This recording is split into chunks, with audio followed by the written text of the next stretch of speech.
Hi, everybody. I'm Lyndon Thorpe, as you know, and this is Embodiment Q&A. We've been here for quite a long time now, on a Friday at this time, 8 a.m. GMT. And today we are talking about competition or a collaboration. Okay, and we're going to be talking about whether it's human nature to collaborate or compete. Of course, this has a huge influence on the way we live. And so it's a really important topic. As usual, we'll be joined by Dr. Muiba Jamoussi, but I'm afraid Ebi Sheila Diet-Spiff can't make it. She's stuck in an accident traffic area and can't get out of it. It's going to take hours to get through it all, so she's very sorry not to be able to come. Anyway, let's get started. Now, the first thing to do in any of our sessions, really, is to just take time to arrive. And, you know, that really entails making sure you're comfortable. Let's put the body first. We don't very often, actually. Well, let's put the body first and let's see if the crown of your head is going up into the sky, your feet are going down into the earth, and your spine is really lengthened beautifully. And you're really focused on this topic and on this session. Also, it's really important, as we saw last week, to breathe. Of course, it goes without saying, but diaphragmatic breath is the best. So if you can locate your diaphragm just below your rib cage, it's a dome of muscle. And when you breathe in, it goes down. When you breathe out, it comes up. So when you breathe in, you should make more space in your lungs and in your rib cage, and your heart will really soften and relax if it has a little more space. Okay, so yes, hopefully you've arrived. The important thing is that both competition and collaboration don't start in the mind, this mind. They don't start here. They're not part of our equipment to analyze, to summarize all of the things that our minds can do. So really, they don't start there at all. They're not really thoughts. They're states, and they reside in the nervous system, which is your central core. And I think it's important to say at this point that your spirit is really important. The spirit, your human spirit, not religious spirit, your human spirit is what drives you. It's your engine. Yeah, so the spirit is really important when we come to thinking about collaboration and competition. And maybe we can translate spirit as indestructible life force. Yeah, I like that. That's your spirit, indestructible life force. It can't move through a body that's locked up or neglected, that you're disconnected from because you're always in your head. So it's really important to make your body free so that it can flow. The spirit can move. And once that's made possible, then your engine will drive you. Yeah. And you may say, oh, I'm not spiritual, but we are all spiritual. We are all spirit-made flesh. And that's our extraordinary novelty, really, as human beings, the human race, because we have consciousness that other animals don't.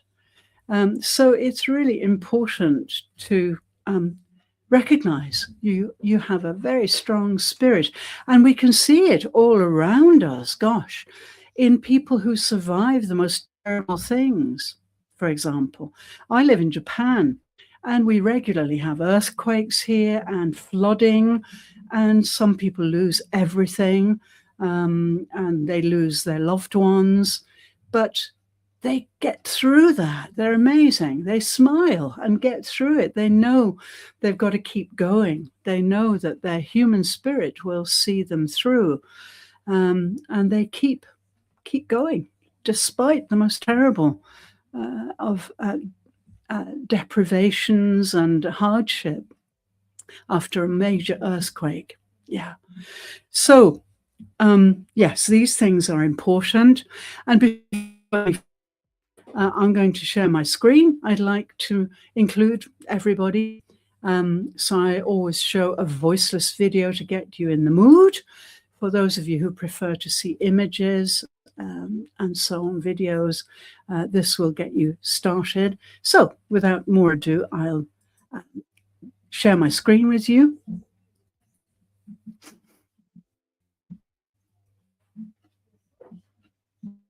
Okay, here we go.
Thank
you so much for your attention for that video. I hope it got you into the mood, LinkedIn members and YouTubers.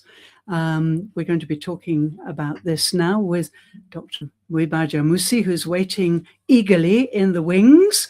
And I'm going to bring her onto the stage now so we can start one of our famous discussions. Here we go. Hi there. Hello, hello. Good morning. Good morning, Glendon. Good morning, audience. Good morning, Muiba. How are you today? Oh, this is a wonderful topic for me, an eternal topic for me, and more so. And I would have loved to have Abby with us, as you were saying. Yes. Earlier. Yes. And we would have. Anyway, sorry, I was just going to say she'll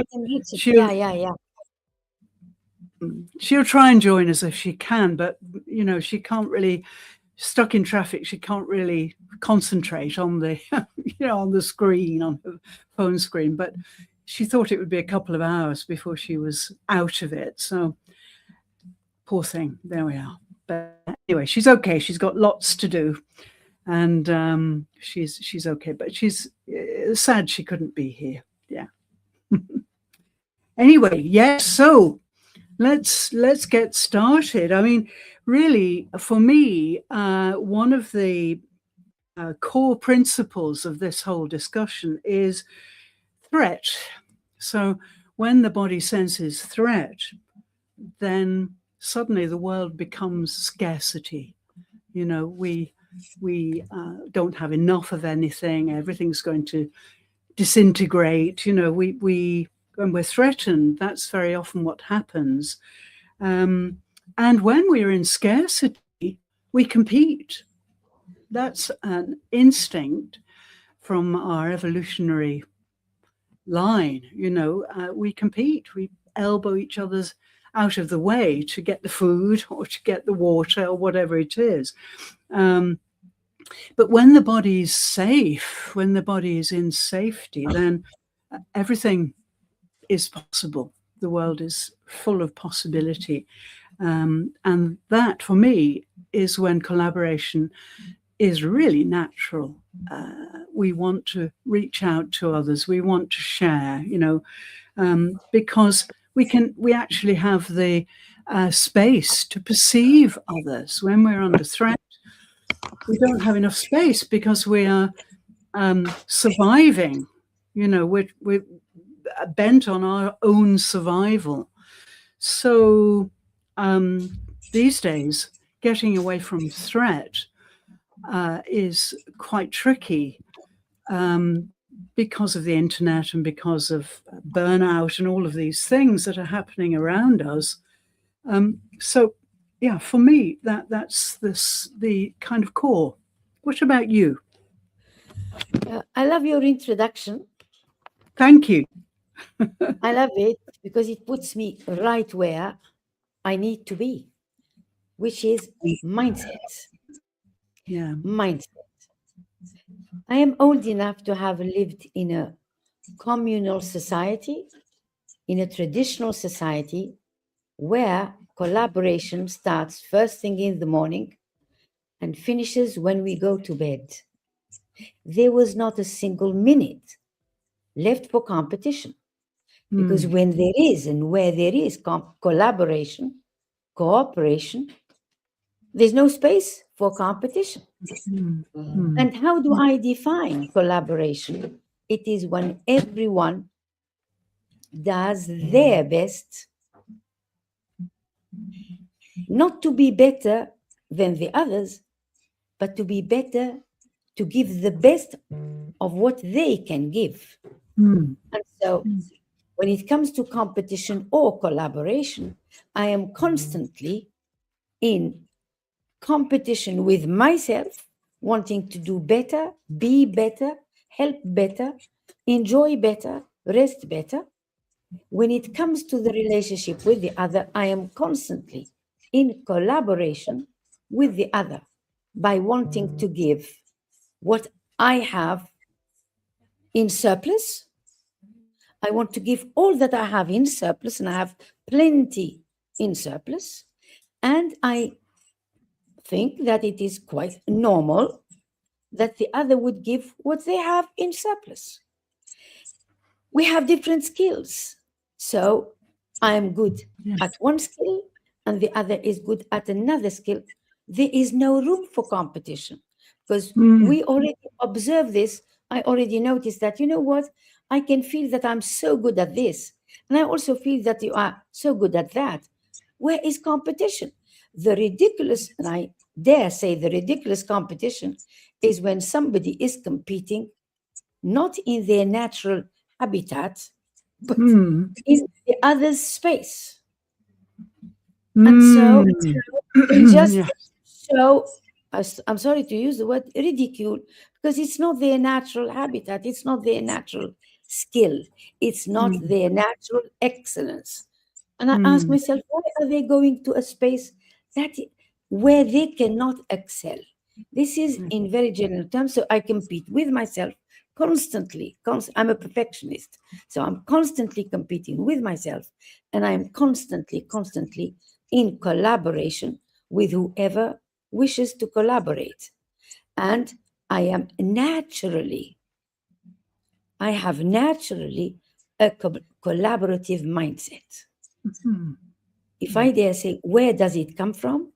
It comes from what I have inherited from my parents. This is genetics. What I have seen around me in the environment I grew as a child, and that is the environment. What I have developed later as a mindset, that is my generation. I call myself a teenager in the 1960s, when collaboration was venerated.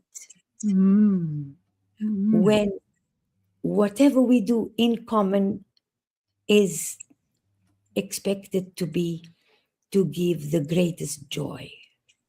This is harder for younger people to understand, not having had the chance to live in a collaborative world. And I can understand that today they understand competition rather than collaboration. We are today in a completely competitive world at the highest level of international relations, of global issues, and consequently it trickles down until you get to the personal, and the personal thinks that competition is what will get us somewhere. Ideological. I am not at all a supporter of competition at any level, from the personal to the internet. I'm so glad to hear you say that, but I kind of knew that somehow, though we've never really talked about it. And before we go any further, Muhiba, Ebby is here. She's managed Good. That is the best news we have had. This is the best news I've had. Good girl. Where are well you done. now? Are you on the side of... I'm in a parking lot of a hotel. Oh, Good, great. good. Well done. And by the time it's Well all done. finished, the accident is all cleared away, you'll be able to drive home with no more trouble. Yes, Yeah. yes. Well done. Well done. Great to see you. Great to see you. Oh yes, we're just really getting started, Abby. But basically, the video, I don't know if you saw it, probably not, but it just gave the basic, really the theory about collaboration and competition, academic standpoints, and then finished up with the body and how we can deal with it in the body. So I'll send that to you so you can watch it some other time. Yes, Muiba, let's go on with this, because I think what you've said is really interesting, that you compete with yourself. Can I ask that first? Because I do not, as far as I can see. And I don't think I ever have, because I think that if you're really embodied, if you're really in your body, and I have always, from being a very small child, realized that I was unique. We've talked about this before too, haven't we? That I was never going to fit in with all my little classmates and stuff, because I was completely different to them, and indeed I was. And it's quite funny, because when my parents used to come to school to talk about my progress and so on, people would say, "Oh, she's your daughter." They couldn't associate me with them at all. It was really funny. So I was always this kind of, well, in British humor, we say something to do with the milkman. Everybody thought I was the milkman's daughter, because I was so unlike my sibling parents. Yeah. So like you, Muhiba, and I know this, you had very kind of distinct pathway for you, and me too, really. And I've therefore never really competed with myself, because I know that I'm doing the best I can. And I'm very compassionate with myself. And I'm not a perfectionist like you, as you know. I'm not a perfectionist. I know, and you know, yeah. But I'm much more into I'm much more people than anything else. And so, yeah, I, lack in some ways, in other ways. But I don't care about that, because people to me are the most important thing of all. And so, yeah, it must be very uncomfortable to compete with yourself. How does it feel?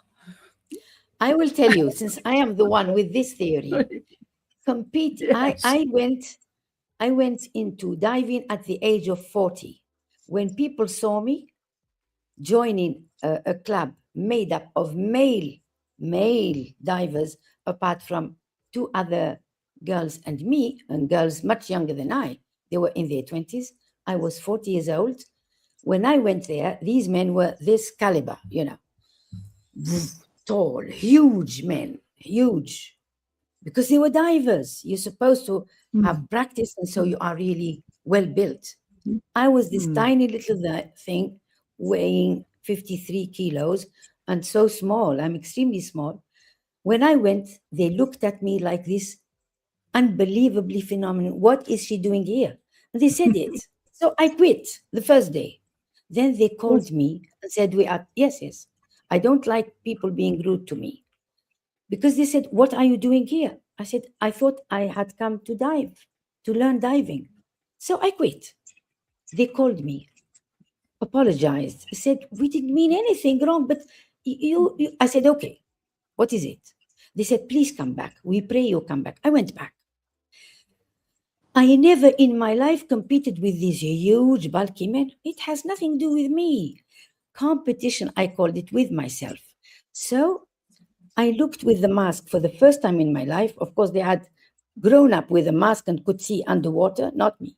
So I said, oh, I can see things underwater. They laughed again. And then I said, I can stay underwater for 15 seconds. Is this okay? They laughed again. They stay underwater for 2 minutes. What am I talking about? So I said, no problem. I'm sure I can do better. And here starts my competition with myself. So I said, next time I will go for 20 seconds. So I went for 20 seconds. And then maybe next week I can go for 30 seconds. If I had said, oh, come on, I can never compete with these guys. They go for 2 minutes. I'll never do it. No, it didn't even cross my mind. No competition with others. So it's a game I play with myself. And this is why I feel better. I said, you know what? I went all the way to 30 seconds. People still laugh, but still. I tell you just the conclusion. And I went down. I said, I can go 2 meters down. People laughed. They go 10 meters down, 12 meters down. What are you talking about? And so when we went to the sea now, somebody dropped his mask. So the others rushed. I also rushed to pick up the mask. And the trainer laughed at me and said, you can't go down further than 2 meters. You were trying to go down 6 meters. He laughed and laughed. I left him laughing. I went by myself 6 meters, picked up sand, went up and went like this at his face. And he didn't mind the sand. He said, you went 6 meters. How could you? I said, I'm training. And every day I'm happy, I'm competing with myself. You see, it's a game with myself. It's not this morbid competition. I can never do as well as these bulky men. Nothing. Right, I like it. Can I add something? Yes. If I just finish the story, finish it off, that is this healthy competition with myself and healthy collaboration with the others. Because I could not carry the oxygen bottle with me when we went 40 meters down. And I did 40 meters underwater. I needed collaboration with the other because they would carry my bottle, which is unbelievably heavy for a big man. as you. Yes. Or as big as me, 50 kilos probably. They would carry, they say, come with us, we will carry the bottle for you. But once in the water, the bottle would weigh nothing because in the water, it would float. And I would go with them. And we had a film, we made a film underwater 40 meters, thanks to my healthy competition with myself and healthy collaboration with the other. And that's my story. Please, Abby, the floor is yours. That's a great story. Yes, Abby, go on. I love it. I believe there's a difference. You know, there's like Lyndon, you were saying you don't compete. I'm sure you do with yourself. So this is the healthy competition that Muhiba is talking about. So that is where you strive to progress, personal development. That is healthy competition. I think it's the word competition that really so the word gets to the word competition, and I don't know where the etymology of that word's come from, but the word competition is the connotation towards it is negative. It's not necessarily a bad thing. Only becomes a bad thing when we're aggressive with it, and I think that's just a survival thing. So it's so naturally. This is why I said competition is natural, because it's natural on the healthy side in that you want to self-develop, and it's also natural on an unhealthy side, unless you temper that when you're in survival mode. So if you're like, I think earlier on I had Muhiba talking about when you're in a vicinity where it's not your normal place. So you might get into that flight or fright thing.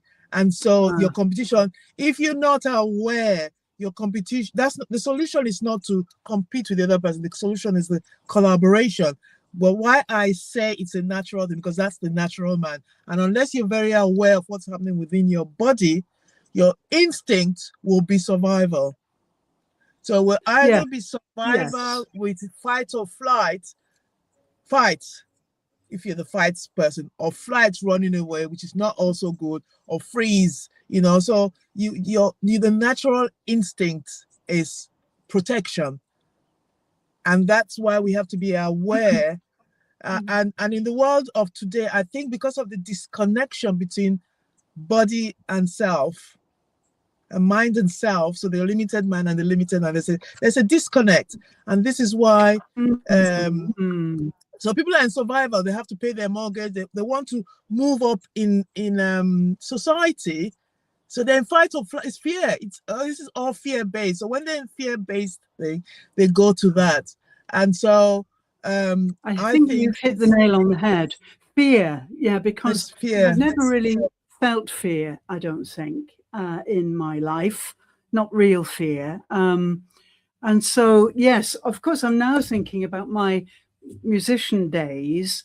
And of course, that's another connection, because not many people know. I don't know if you know this, but 50 years ago, musical training was like Chinese torture, basically. There were no mindsets. There were no kind of gentle encouragements from coaches at all.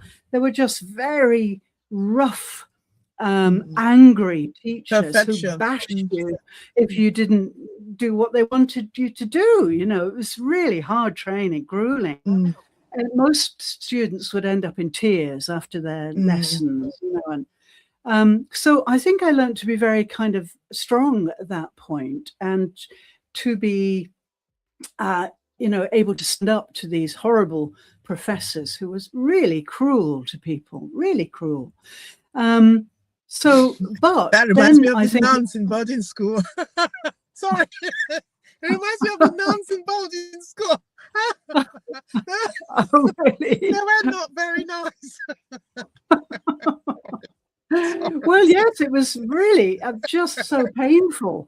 This way of being trained, you know. But then, when I'm sitting at the piano, then that is superb. You know, I'm in a different world, and of course, because with musicians you've got to practice. I mean, imagine 8 hours a day.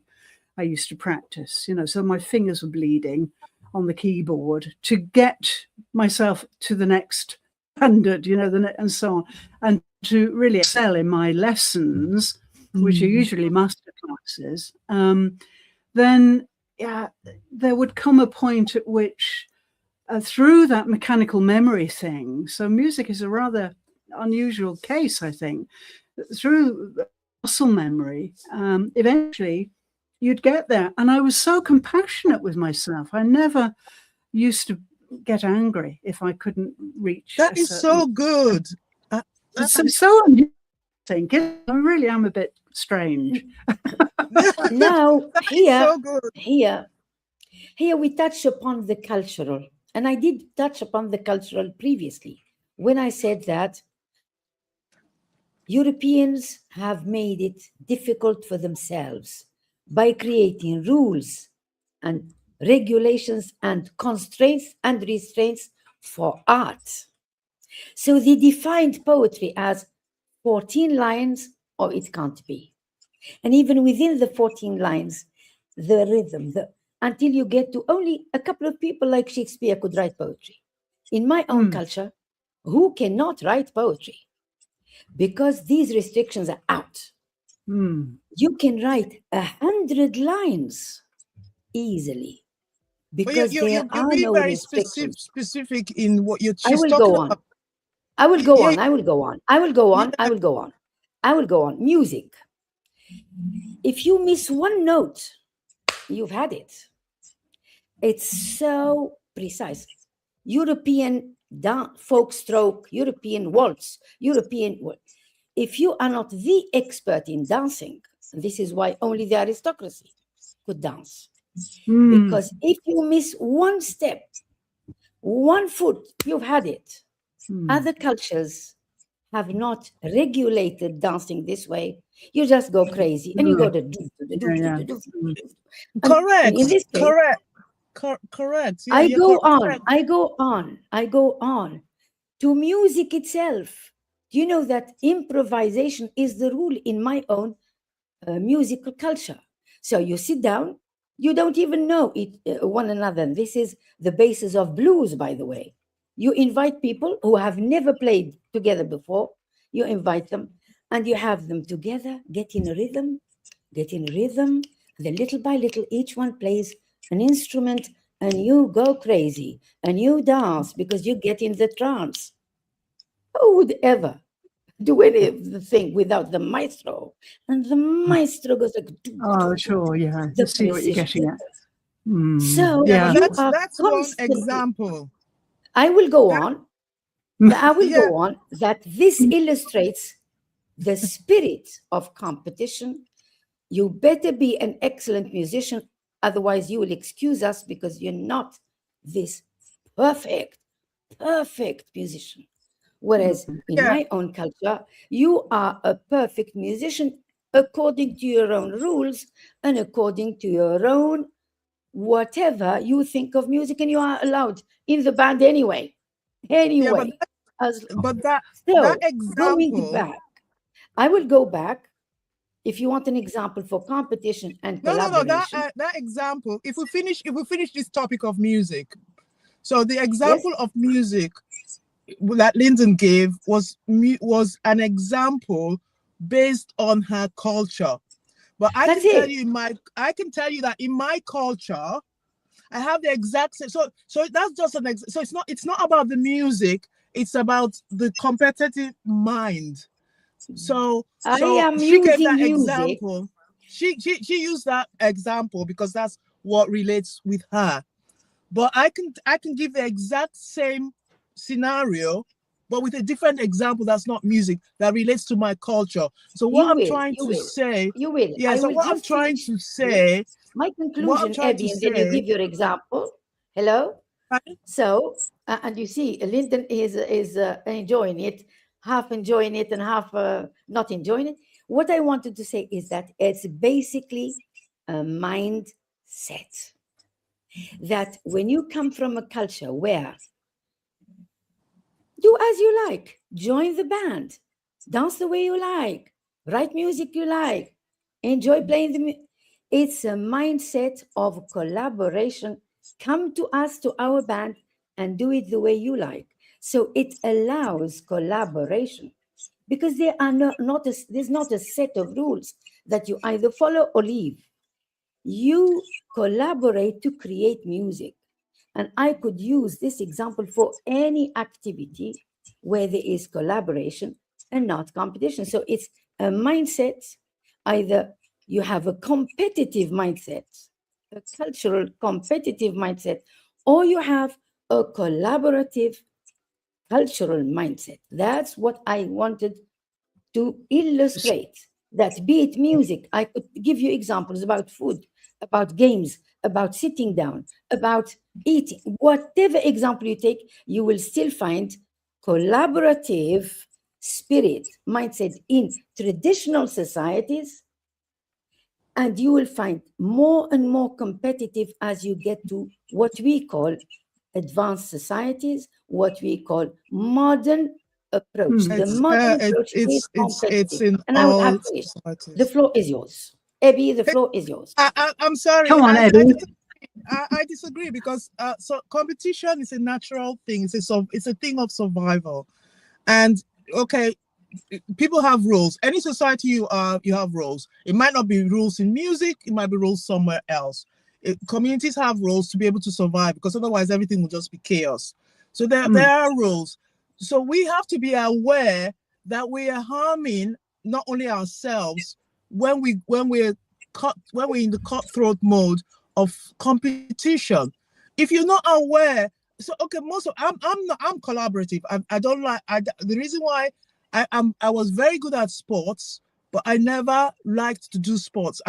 Especially when you have teams. I believe that if you want to compete in teams, you get everybody together and you start choosing. But when you start saying that team, this yellow team and blue team, I don't like that, because I think it causes, because human beings are naturally want to win. They want to win.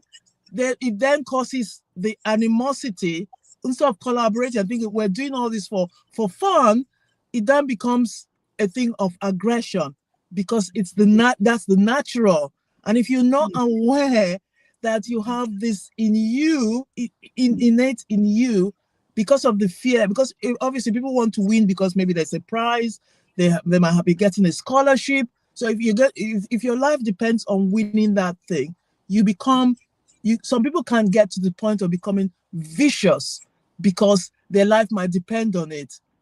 And that's all I'm saying. So we as a society, we need to talk about it, that it's not a bad thing to be competitive. We just need to understand that collaboration is better, because you will only collaborate if you feel safe.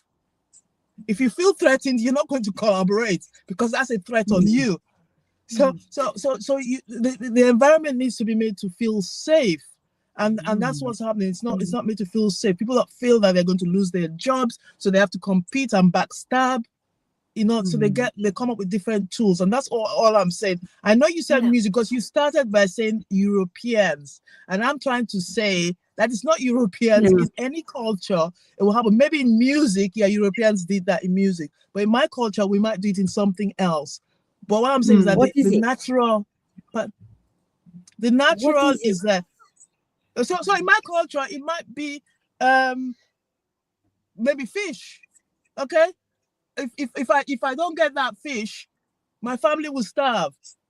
And the other person will say, no, I want more fish and I need to store for two weeks. So they might compete. It could be different things. I don't know. But the only thing I'm trying to say is that it's not an European thing. It's a natural thing with every single human being. And there's a spectrum. Some people are more competitive than others. There is a spectrum, like in everything. And we just have to realize that we have that, like the shadow self. People talk about the shadow self. We have to understand that we all have a shadow to us. And if you don't understand that shadow, how can you truly love yourself if you don't understand that you have that? Now, my answer. In my country, the most collaborative place is the island. Because if you go out fishing and you go out with a competitive spirit, I'm not talking about fish. Wait, Abby, every example you take needs to be coherent. I have written an article about economics, and I say that collaboration starts in fishing villages, because when they go out on a boat, they never go out by themselves to fish. They go out on a boat, and there are always a few. And these few are so tightly knit. Yeah, in their tribe. Wait. No tribe. Wait. I'm talking about a profession now. You didn't like anything to do with music. I'm talking about fishing. You used fishing. In their tribe. Wait. I'm talking about fishing. Fishing communities are the most collaborative because of fear. Exactly because of fear. Fear translates into collaboration for survival, because if they do not row together, cling together, one of them would predict and say, oh, there's wind there. We better go back quickly. And the other would be the tougher one, the stronger one would row better. The other would collect the fish that is good. And it's this collaboration that has been at the heart of life in villages. I was surprised because I don't belong to these villages, but I saw collaboration, and I started doing research about how strong collaboration is in in fishing villages. And fear here, you see, fear should lead to collaboration, never to competition, because it's a lost case. When you have fear, you get together and you fight the fear together. Together. No one survives in a fishing village without collaboration. I think we're all agreeing, really. I agree. What I'm saying, if you've got two tribes in the village, or you've got two tribes, neighboring villages, and they're sharing the same water, You understand? There's not now because all I'm saying is that, yeah, I agree collaboration should happen, but collaboration happens when people feel safe. If there's a threat, like they're sharing the ocean, right? There's a village on this island. There's another village on that island, right? There's going to be competition because they're going to, unless there's a conversation to say, okay, we can share it this way or that way. Thank you. But if there's You've no said conversation, if there's no conversation, right, there's going to be the threat because they're going to say, oh, well, we're going to stop because people are fishing too much, or these people are coming to, and this is what's happening. So people need to feel safe to collaborate. Is what I'm saying. Fear is what causes it. If I'm in the workplace and I'm feeling that if somebody is going and to my manager saying how nice they are and how bad I am, I'm going to feel threatened. And because I'm feeling threatened, I might then start going behind to her and saying, oh, she's doing that. I'm finding all her mistakes and she's doing. What I'm saying is that people need to feel safe to collaborate. The natural instinct is that if a human being feels threatened, competition is not a bad thing. Like you said earlier, it's not a bad thing. No, it isn't a bad thing. It only becomes bad when there's a threat.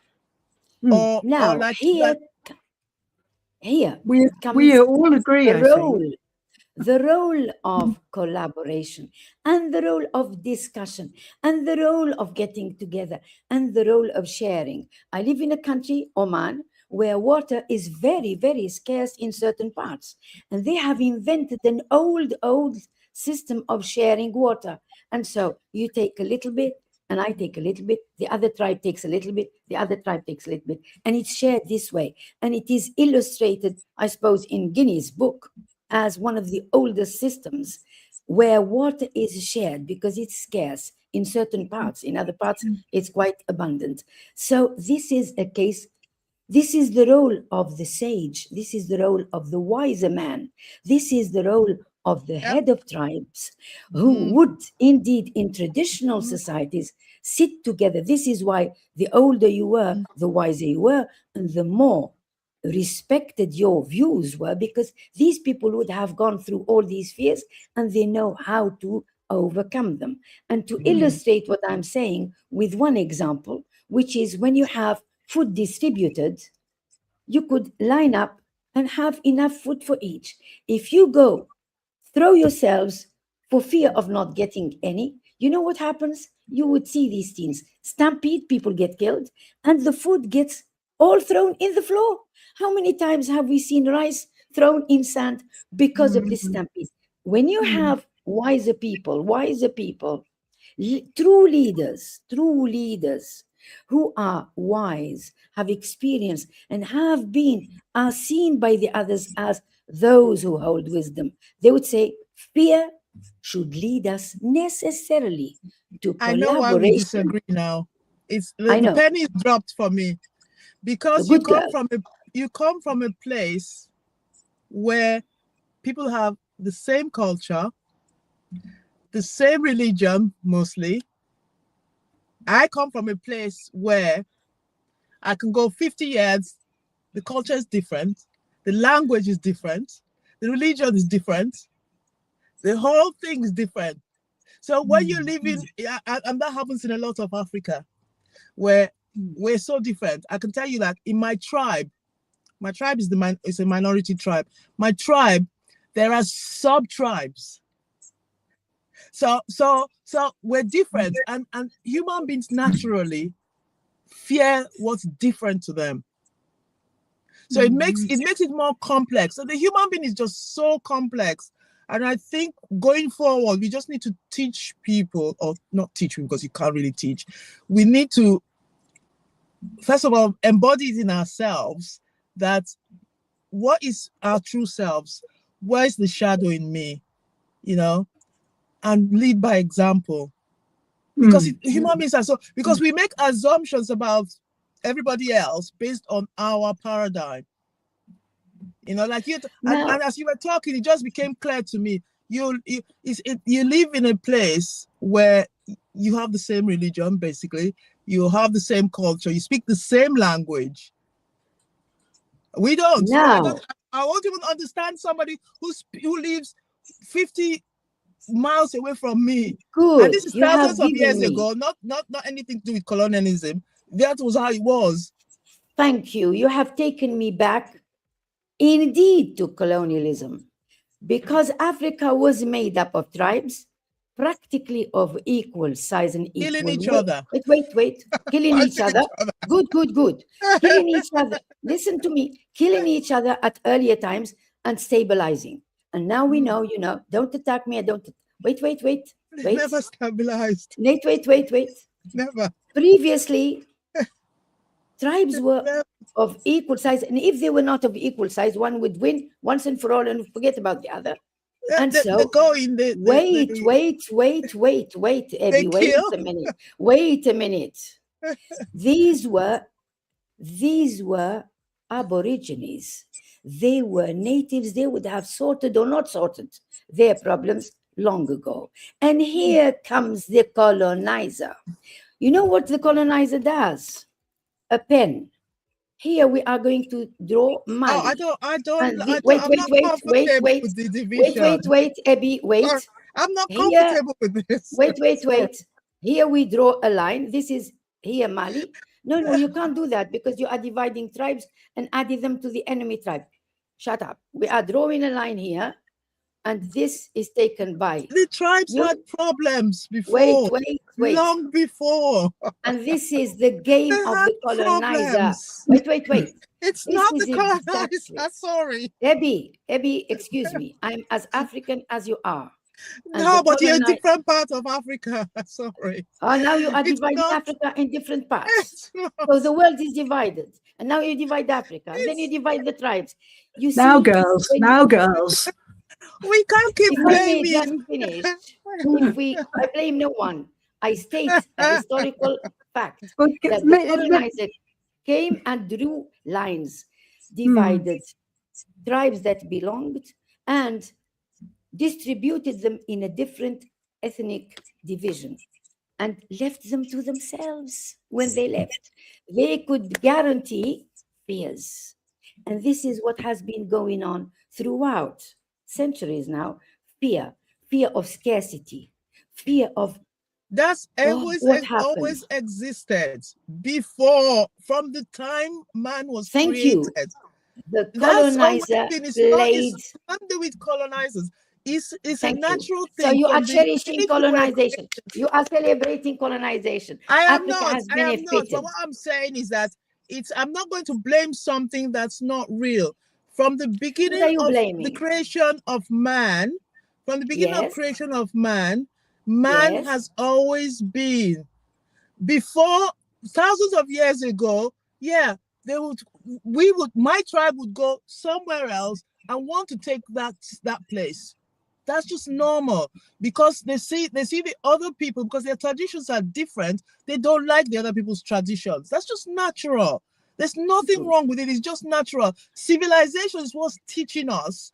So they're bad and good for everything. Civilization has taught us that this is not right and we need to collaborate. So even if somebody is different from us, we need to come together and we need to love each other and we need to collaborate. That's what civilization is teaching us. In the old days, if with their own people, the elders, they will come together and they'll talk. But we had people living on, my people were peaceful people, but we have people who are not far off, who are not very peaceful. They couldn't come because of the waters and they couldn't swim. But now that the roads are open, and I said, why did they build the roads? Because what's going to happen in a few years' time? Because I can see this, because this has always been in there. They're going to take over and we're going to lose our sovereignty there. And this is not colonizers. We're going to lose our sovereignty, because now you've opened up the path, the roads. They can now come, and we know they are an aggressive tribe. And it's not that it's a bad thing. They're just hard workers. They like progression. They like to have a lot of money. My people they're not very materialistic originally. They're just happy with their fishing and their stuff. So I disagree. I just think it's a natural human thing, and we're all on a spectrum. Let's go in this word. Lyndon, could we go to this very word at the core of collaboration and competition? The claim, I repeat the claim that we are naturally competitive, and I claim we are naturally collaborative. Let's leave international relations about which we disagree and disagree very seriously. Let us go back to the personal. And the personal, I believe we are, as human beings, naturally collaborative, and that competition serves some of us. And this is at the origin of the claim. We are naturally competitive. We are naturally collaborative. The floor is yours, Lyndon. Okay, round up. Lyndon, can I round up? I agree that we both can be true, that we can be collaborative and we can be competitive. I think we're competitive when we're in fear.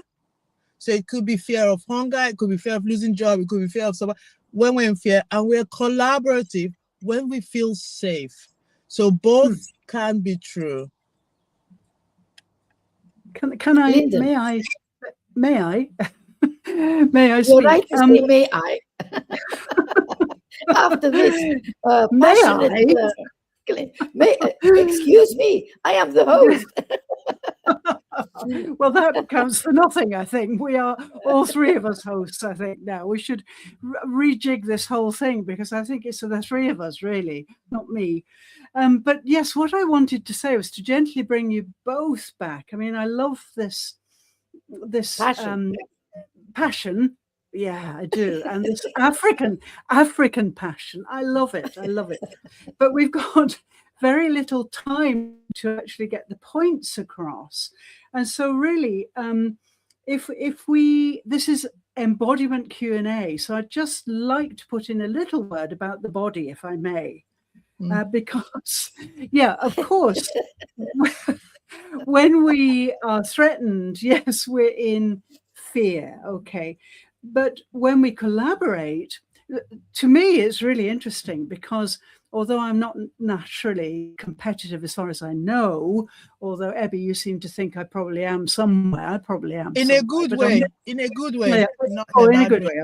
Yeah. Oh, thank you. Yeah. Well, I don't feel it. I don't really feel competitive, because I you're feel positive about it. Because I'm what? Because you're positive. Because it's a positive thing. Because it's about you getting better and striving to be better. So the word competition, I think, is the thing that's you are defining it the way I define it. Yeah, exactly. So I think we're all in sync here, but so don't fight, because we're all saying the same thing. And the thing is that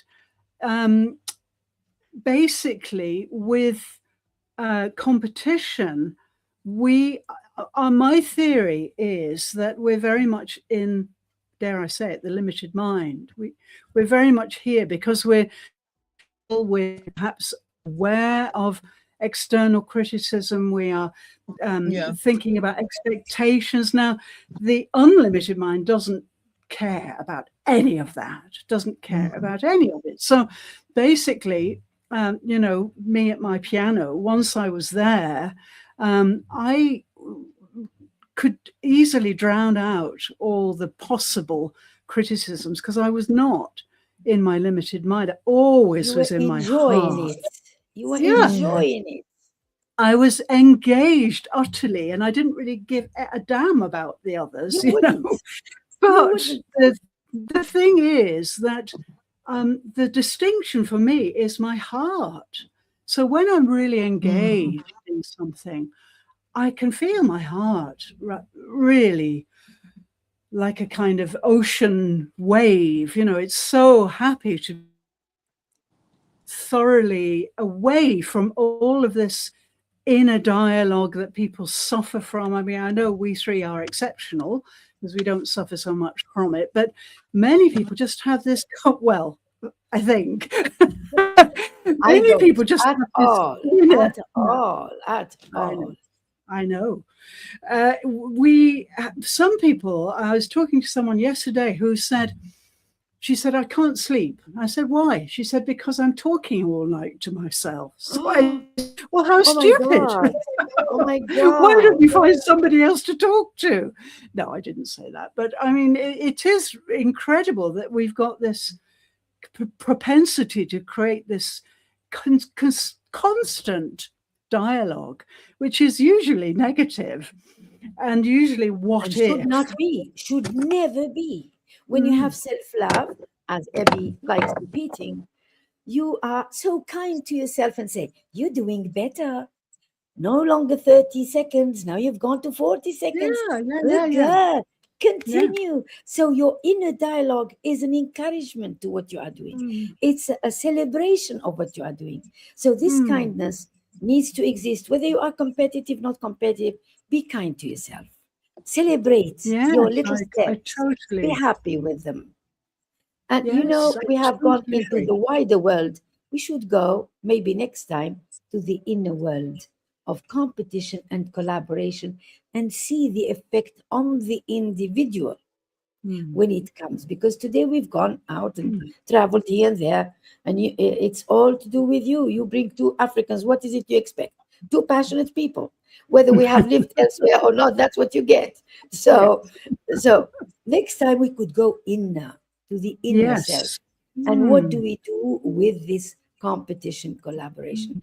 Because Abby wasn't here to hear me say, how much I regretted not seeing Abby because of this passionate conversation, which we would have missed if Abby had not come. So I celebrate her coming, because a podcast is collaboration for everyone to see how we collaborate towards knowledge. We are collaborating, yes. Towards understanding of the world. It may be a bit rough at times because we're fighting a bit, but we are definitely, the 3 of us, collaborating. Absolutely. And absolutely. I believe our hearts are. Why really is that, open. though? Why? Because we are ideologically. Because we feel safe with each other. See, I like simple, and I always take it down to the animal basics of life. The basic, no matter what you say, all the fancy stuff and the frills and everything, it's because we feel safe and there is trust. If there's no trust and we don't feel safe, we will not be collaborating.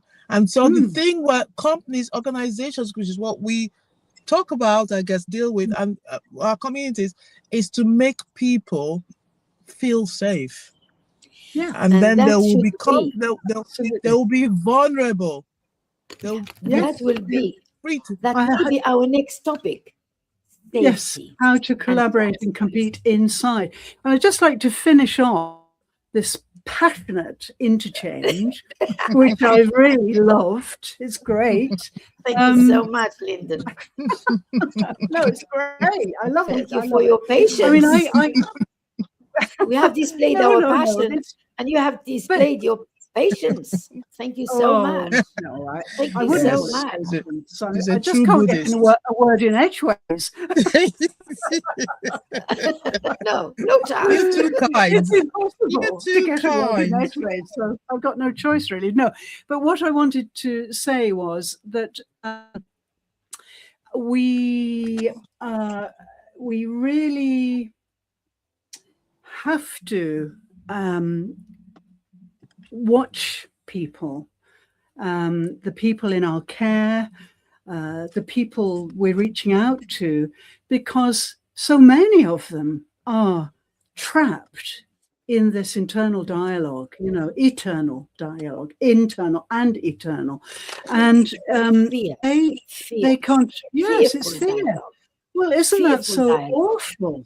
It's so awful that people feel that way. I felt so sad about this. And I think the reason I redefine the word competition, which I agree with you, Abby, is terribly negative. I think it's a negative word. Why I refuse it is because I feel that people generally are not engaged They're not doing what they want to do. Look at the traditional workplace. Look at the 9-to-5 grind, as I call it. That's what my LinkedIn campaign is called. 9-to-5 grind. People, armies, millions of them, getting the train, squashed in the train. You should see it here in Japan. It's amazing. Like minions. Everywhere. Minions. Everywhere. Oh, it's horrific. It's horrific. On the Anyway, treadmill.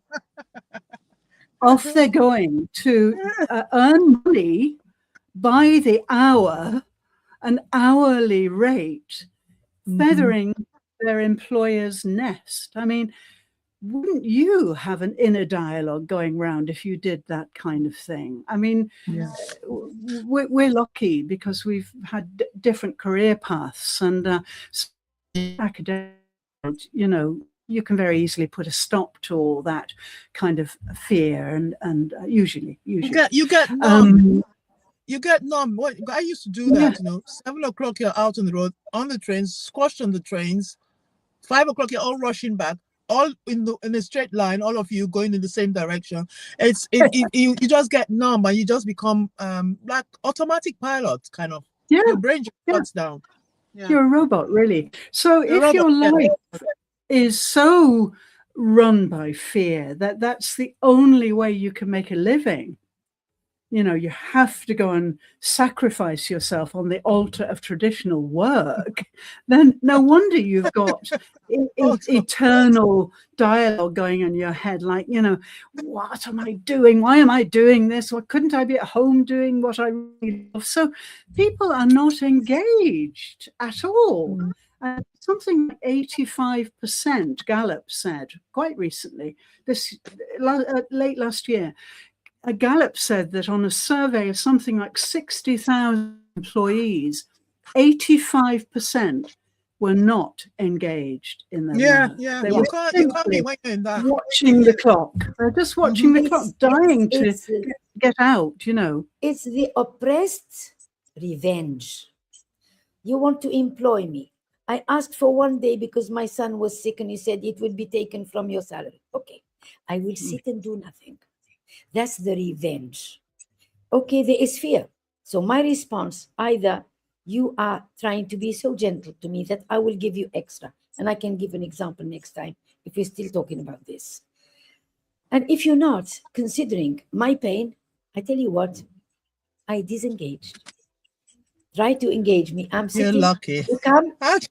You come. Blah, blah, blah, blah, blah, blah, blah. You go. I'm saying this for people who can, because as an academician, I could never disengage 1 minute from my students because I could not take revenge on my students. I gave them the best service. I gave them very top service because they deserved it. If the administrators were tough and rough, I would speak to them, and I couldn't care less about losing my job. I said no. They knew me. Once you know, they know you are transparent. They don't care. They say she's going to say something. We know her, and I would say it. I would say what you're doing is unfair to us. I would say it. I would feel better. And they say she said it. Okay, let's go. That's it. Got to That's go the trick, now, isn't it? so. It's having the courage. It's having courage to say, and Muiba, you are a tigress. I know that, a real tigress. I'm myself. I'm myself. So are you, Ebby. So you're both incredibly courageous, and you know, I see you as tigresses. Me too. I am, but although you too, I seem of course. I was going to say very patient. You too. But you are passionate. You are patient in your own way. Passionate. You are doing so much work. And I was listening to Ebby's podcast this morning, and I was so moved that she has managed to move away from something that was, according to her, so awful. But she has managed. I was so moved by her podcast, as I am moved by looking at so many posts you are posting. And I said, you're doing so much work. So I do celebrate every single woman for doing it her own way, for trying to do well. And I'm really moved. You saw how moved I was last time when this lady spoke of grief. I said, I offer you my services free of charge. I was moved because I saw her pain. She doesn't deserve to be suffering. No. Thank you. Thank you. That's Thank right. you. I felt the same. I felt the same. And that's what brings us, our humanity, brings us to understand one another. Yeah. That's a nice way of saying. That's a great way to end. And Ebby, I'm so glad you made it. Oh, yes. You've had such a good time. Me, certainly me. Only one tigress. We need no, 3 tigresses we need. And we are. Good girl. Good girls. Okay, got to dash now. Yeah, okay. Thanks so much, both of you. We've had a great time. Thank you. Thank you, King. King has joined, my lovely King. He's always here watching us. Okay, Ebby's gone. Okay, Muiba, thanks so much. And thank you, Lyndon. You've been extraordinary, the best podcaster. That's who you are. And that's why I enjoy these podcasts. I love these podcasts. I love them. I really enjoy them. I see the free space that you leave for us, and thank you so much. So much. Oh, my pleasure. And I mean it. And you know I mean it. I know you mean it. You mean everything, so it's great. But yes, I'm seriously, I think we should rename this whole thing and make it all 3 of us are running it rather than me being host, because that's we don't mind. You started it, you deserve it. Thank you ever so much. And I'll be seeing you soon. I'll see you soon. Bye-bye. Bye-bye. Have a lovely week. Lovely weekend. Bye-bye. And I'll speak to you soon. Bye. Oh, that was really passionate. Wonderful. So, yes, there's so much to say about all of these amazing topics that we come up with. And never enough time. Yes, we're way over time. So thank you so much for being with us. I'll put out some clips this week so you can enjoy our amazing, passionate conversation once more. And yes, we'll be back again next week, and probably we'll tackle competition and collaboration internal, because when we talk about burnout, which Dr. Muiba and I are running a course called From Burnout to Balance, starts on Monday, if you're interested in it. It's a 6-week course, 90 minutes for each week. We're really giving you practical protocols, practical advice about how to deal with burnout. I've had so many people contacting me saying, my boss is burning out. What can I do? My mother's burning out. How can I handle it? You know, people are not clear what to do about burnout. So if you are burning out, or you know someone who is, or you want to be prepared, then come and join us on Monday. We'll put the details under this window. And yeah, you can get some very practical experience of how to embody the burnout and, deal with it efficiently. So please read the information and then you'll know more about it. So thank you so much for joining us. And yes, I hope you've made your own mind up about whether we are competitive or collaborative by nature. And yes, come and join us or leave a comment and we'll continue the conversation. Thank you so much. This is Lyndon Thorpe on Embodiment Q&A. See you next week, same time, same place. Bye. Thank you.